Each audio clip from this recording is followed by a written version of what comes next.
Gold trusted gold buyers తాకట్టులో ఉన్న బంగారాన్ని విడిపించి ఈ రోజు ఉన్న మార్కెట్ ధరకే కొనబడును.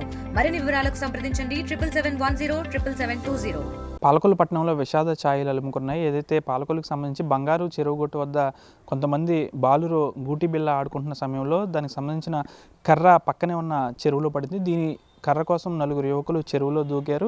అనంతరం వారు ఈదుకుంటూ ఒడ్డుకు చేరుకున్నారు. అయితే ఒక బాలుడు ఎవరైతే ఉన్నారో హరికృష్ణ 17 సంవత్సరాలు తాను ఈదుకుంటూ వచ్చే క్రమంలో ఒక్కసారిగా అక్కడికక్కడే మునిగిపోవడం జరిగింది. వెంటనే అక్కడ ఉన్న స్థానికులు అందరూ కూడా వారి పోలీస్ స్టేషన్కు, పోలీసులకు మరియు ఫైర్ సేఫ్టీ వాళ్ళకి, బంధువులకి కూడా సమాచారం, తల్లిదండ్రులకు కూడా సమాచారం అందించారు. వెంటనే హోటాహోటిన అందరూ కూడా అక్కడికి చేరుకున్నారు. అయితే దాదాపు 4 గంటల పాటు శ్రమించిన తర్వాత గత రాత్రి 8 గంటల సమయంలో చెరువులో అయితే హరికృష్ణ మృతదేహం అయితే లభించింది.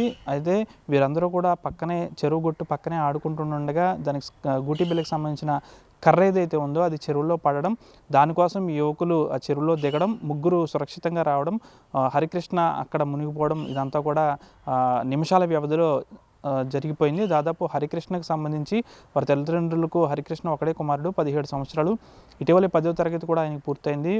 బతుకు తెరువు కోసం, కుటుంబ పోషణ కోసం తాను పెయింటింగ్ పనులు కూడా చేసుకుంటూ ఉంటాడు. అయితే హరికృష్ణ ఈ విధంగా కావడం పట్ల తల్లిదండ్రులు చాలా బాధతో ఉన్నారు. ప్రస్తుతానికైతే దీనిపై కేసు నమోదు చేసి పోలీసులు అయితే దర్యాప్తు చేస్తున్నారు.